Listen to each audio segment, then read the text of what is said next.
Hi there, I'm Ben. Hola, soy Ben Jones y están viendo Dukascopy TV.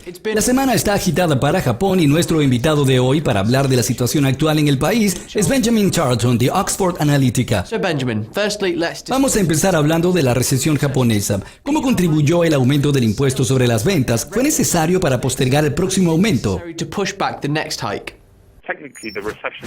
Técnicamente, la recesión significa 2 trimestres consecutivos de caída del PIB. Las razones de esos descensos pueden ser un poco diferentes. En el primer trimestre de la recesión, hubo una corrección tras las compras de bienes de consumo por parte de las familias antes del aumento del impuesto. En otras palabras, hubo una contracción proporcional al aumento que produjo el impuesto el trimestre anterior. En el segundo trimestre, la contracción fue mucho menos dramática. Probablemente todavía haya algún elemento de corrección, pero el factor principal fue la subida de los precios a través de los impuestos, porque los salarios no subieron tan rápidamente y el poder adquisitivo de las familias cayó. Hay algunas tendencias positivas en el mercado laboral en estos momentos que, aunque débil, traen un poco de optimismo.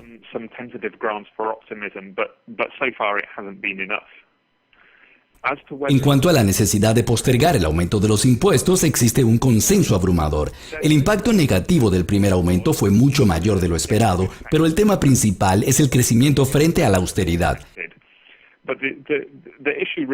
¿Será que debemos aumentar los impuestos ahora y reducir el déficit fiscal a costa de un crecimiento menor? Un crecimiento menor significa menos ingresos, y a menos que se recorte el gasto, eso no resolverá necesariamente el problema fiscal.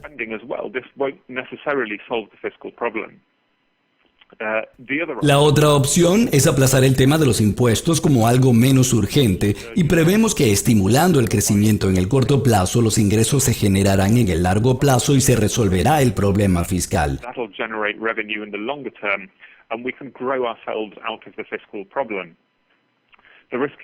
El riesgo aquí es que si usted no consigue reanudar el crecimiento, el problema fiscal empeora. En este momento, Abe y sus asesores están priorizando el crecimiento. Tuvimos algunos datos relativamente positivos para Japón. Las exportaciones aumentaron 9,6%. ¿Será que la demanda externa puede ayudar al país a salir de la recesión? Sí, eso también es parte de la Abenomics. La justificación de la flexibilización cuantitativa es que ayuda a inculcar expectativas inflacionarias y también devalúa el yen. Esperamos que eso se refleje en las exportaciones eventualmente, pero esta vez, por desgracia, el proceso ha sido más lento. Parte de la razón es probablemente el crecimiento más lento en los principales mercados de exportación, porque una tasa de cambio más competitiva no hace milagros. Al final, las exportaciones no serán suficientes. Japón no es Corea del Sur. La economía del país está impulsada por el consumo y la demanda interna. El consumidor será la pieza clave. Fueron convocadas elecciones anticipadas y obviamente el principal impacto será en la política. ¿Cuál sería el impacto económico y cuál es el propósito de la convocatoria de estas elecciones? Abe básicamente hizo de esa elección un referéndum sobre su decisión de aplazar el aumento de los impuestos, pero eso es un poco sospechoso por 2 razones. La primera es que la población está abrumadoramente a favor del aplazamiento del aumento de los impuestos. En este sentido, Abe no necesita de una elección para obtener el apoyo público.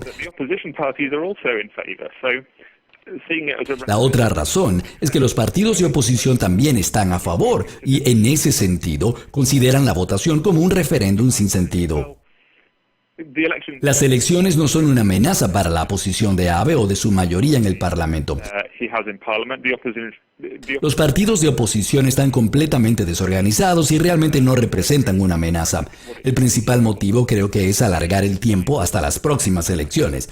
Abe está en la mitad de su mandato.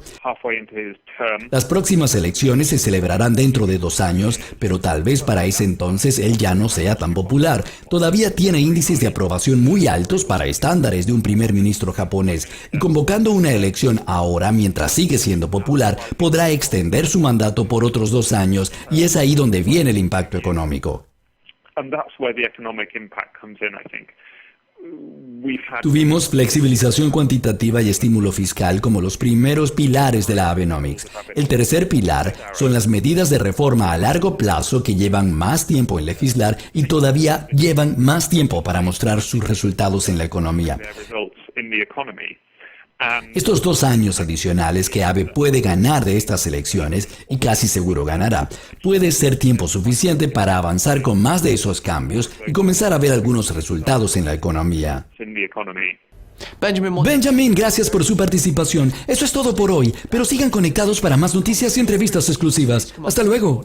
Bye for now.